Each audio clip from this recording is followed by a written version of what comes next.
Assalamualaikum warahmatullahi wabarakatuh. Hai semuanya, perkenalkan saya Anissa Darmawan dan teman saya Rizka Darfauna. Kami dari Universitas Maliku Saleh, Fakultas Hukum.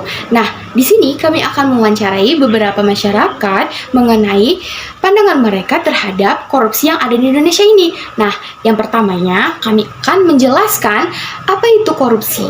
Baik, korupsi adalah suatu perbuatan penipuan atas penggelapan uang negara ataupun perusahaan, di mana ia bekerja untuk kepentingan pribadi ataupun orang lain. Nah, dan faktor terjadinya korupsi seperti adanya keserakahan, kesempatan, pengungkapan, dan kebutuhan. Nah, tanpa basa-basi lagi, mari kita mewawancarai masyarakat sekitar. Pendapat Bapak mengenai korupsi di Indonesia sekarang? Kalau bicara tentang korupsi itu kan yang paling pertama disoroti itu mengenai revisi undang-undang KPK. Itu yang dianggap oleh masyarakat itu melemahkan kinerja KPK. Lalu yang kedua mengenai kasus korupsi EKTP. Itu kan sampai sekarang belum ada kejelasan mengenai tindak lanjutnya. Lalu juga beberapa menteri memang itu kan pernah terseret kasus-kasus korupsi yang memang belum terselesaikan sampai sekarang. Terus juga ada namanya BLBI, itu kan salah satu kasus korupsi terbesar yang ada di Indonesia. Terus juga pembuatan gedung olahraga juga banyak memang kasus-kasus korupsi yang memang belum terrealisasikan. Mungkin kita harus melihat contoh misalkan di Cina itu kan ada hukuman mati ya. Walaupun memang secara HAM itu belum juga bisa direalisasikan secara benar. Tapi setiapnya banyak kasus-kasus korupsi itu kan lebih terhadap hukumannya harus lebih diberatkan. Coba kita bandingkan dengan kasus-kasus seperti kasus narkoba atau narkotika, kasus-kasus pencurian, timbal baliknya itu. Terus juga kalau dihukum itu kan ada namanya hukum istimewa.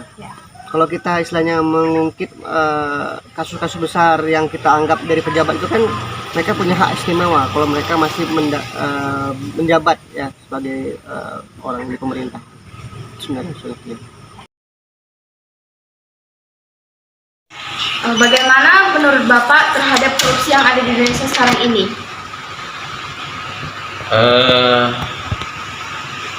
Korupsi di Indonesia ini sudah terjadi secara sistematis sejak dulu apa yang dikatakan masa Orde Lama itu ya, atau masa pemerintahan sebelum reformasi ini. Maka terjadilah reformasi 97 itu sebenarnya untuk membuat pemerintahan itu lebih baik atau terbebas dari korupsi. Maka adanya reformasi 97 itu menggulingkan oligarki waktu itu. Makanya setelah reformasi juga nggak ada satu jaminan ya terbukti walaupun terbentuknya anti rasuah di Indonesia itu KPK, tapi hari ini apa yang kita lihat, kasus BLBI, kasus Jiwasraya, Pelindo yang itu nilainya mungkin ratusan triliun. Sesungguhnya karena masyarakat kita Indonesia ini miskin karena korupsi itu. Jadi korupsi itu memang dilakukan oleh pejabat yang mempunyai wewenang yang berkolaborasi dengan para penjahat atau mafia-mafia itu. Makanya kita Indonesia ini payah maju kalau korupsi itu nggak memang tuntas. Itu. Apakah korupsi itu harus diberantas? Oh ya harus. Itu cita-cita bangsa itu. Ya memakmurkan Pancasila yang kelima itu keadilan sosial bagi seluruh rakyat Indonesia. Jadi bagaimana kita bisa berlaku adil dan berkehidupan sosial memakmurkan rakyat Indonesia kalau korupsi ini nggak bisa kita berantas. Jadi sesungguhnya musuh terbesar bangsa ini adalah korupsi.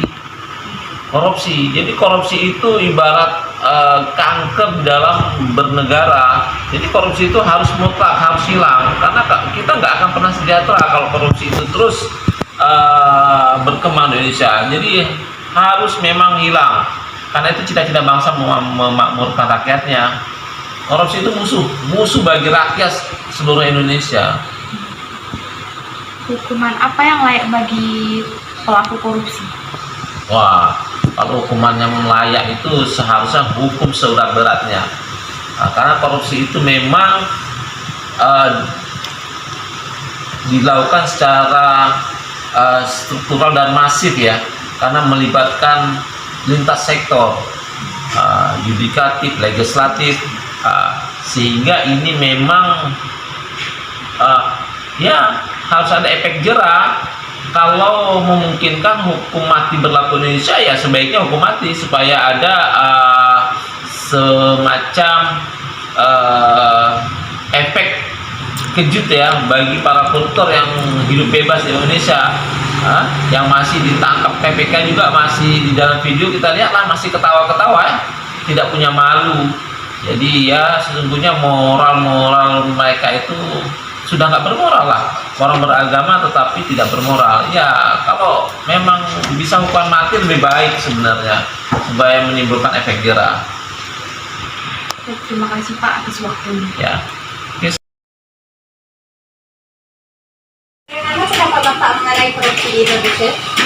Ya, dari sudut pandang saat ini yang kita rasakan, kita buat perbandingan dulu supaya ada sebuah data di mana di 3 periode ketiga presiden ini dan saat ini korupsi di Indonesia, bisa kita gambarkan ini sudah korupsi merajalela, nampak tapi dibiarkan kumpul-kumpul. Korupsi terjadi di semua lini, mulai dari bawah sampai ke atas, sehingga masyarakat sekarang ini apa-apa serba terutama. Padahal kita mampu, tapi kita tidak ada daya untuk membelinya. Jadi dari segi ekonomi aja sudah nampak tanpa kita melihat terlalu jauh pun, korupsi itu sudah terjadi luar biasa di era pemerintahan sekarang. Seperti itu. Ya, baik Pak, terima kasih. Menurut Ibu bagaimana korupsi yang di Indonesia ini sekarang ini? Menurut saya korupsi ini sekarang ini yang menyebar luas sih, dari kalangan pemerintah, kalangan masyarakat, kalangan dinas yang setempat, yang memang sudah menjadi, kalau kita katakan menjadi wahana di wahana negara kita.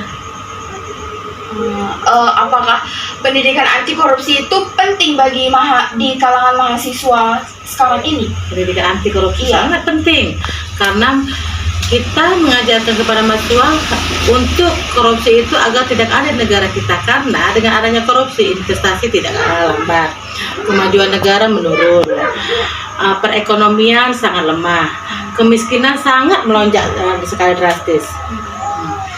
Makanya dengan adanya mahasiswa, apabila mahasiswa bisa membasmin yang namanya korupsi, itu memang sangat baik untuk negara kita, agar negara kita maju daripada negara lain. Terima kasih ya Bu atas waktu singkatnya. Ya, terima kasih kembali. Bapak mengenai korupsi di Indonesia sekarang? Per 2022, kalau kita lihat dari pemberitaan, baik YouTube, baik berita-berita koran, atau berita media sosial yang lain, yang kita perhatikan, kalau kita baca, kita simak, pemberitaan tentang korupsi itu lebih parah dari orde-orde sebelumnya. Apakah dia di zaman orde lama, orde baru? Malah kalau kita perhatikan sekarang, tuntutan dari mahasiswa di tahun 98 kemarin kan pemberantasan korupsi. Tapi kenyataannya hari ini korupsi itu seperti ya korupsi massal lah. Semua orang terlibat, dari mulai kepala desa sampai dengan pejabat-pejabat rendahan, pejabat-pejabat eselon 1, 2, dan 3 sampai seterusnya, sampai dengan menteri. Ini bisa kita buktikan dan bisa kita lihat dengan banyaknya menteri yang ditahan, anggota DPR yang ditahan, termasuk pemerintah daerah, baik gubernur, dan misalkan di Aceh, Irwandi, gubernur tertangkap, bupati banyak, apalagi dengan kepala desa, atau istilah di Aceh ini Pak Kecil, sampai dengan pejabat-pejabat di bawahnya. Kalau kita perhatikan lagi di jalan-jalan raya, wah itu aparat juga sama. Jadi kayaknya kalau kita perhatikan, sebenarnya ini kayaknya korupsi itu dibiarkan. Malah kalau kita lihat di menteri-menteri itu dijadikan alat sandera. Nah, di antaranya menteri-menteri itu yang tertangkap terbukti ada korupsinya, ada dari partai-partai, semua orang tahu lah itu. Ada kayak Harun Masiku, uang triliunan entah kemana, orangnya ada, tapi aparatnya tidak bergerak. Malah kalau kita lihat sekarang, aturan hukum Indonesia itu udah nggak jalan. Tumpul ke atas, tajam ke bawah. Itu kalau kita perhatikan, kalau masalah korupsi. Kemudian lagi, ya semua orang tahu lah kalau korupsi Indonesia ini nomor sekian di dunia.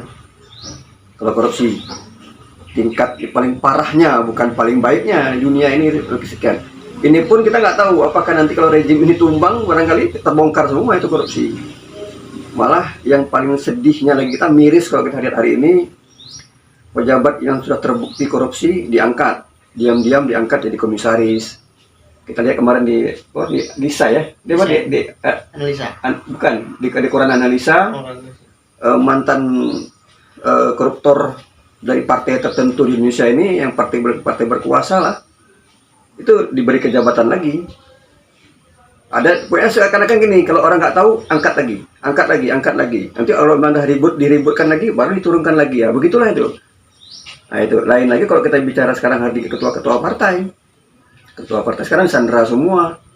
Masing-masing kalau kita dengar sekarang, kita lihat dari media sosial, beberapa menteri terlibat dengan korupsi, umpamanya pengadaan ini, pengadaan itu, yang tertangkap di sidang dikeluarkan, yang nggak tertangkap dibiarkan untuk digunakan itu sebagai alat untuk supaya mereka mau tunduk. Kalau bahasa kita sekarang ikat seperti kerbau lah, diikat talinya, begitu dia mulai bergerak sedikit, tarik lehernya.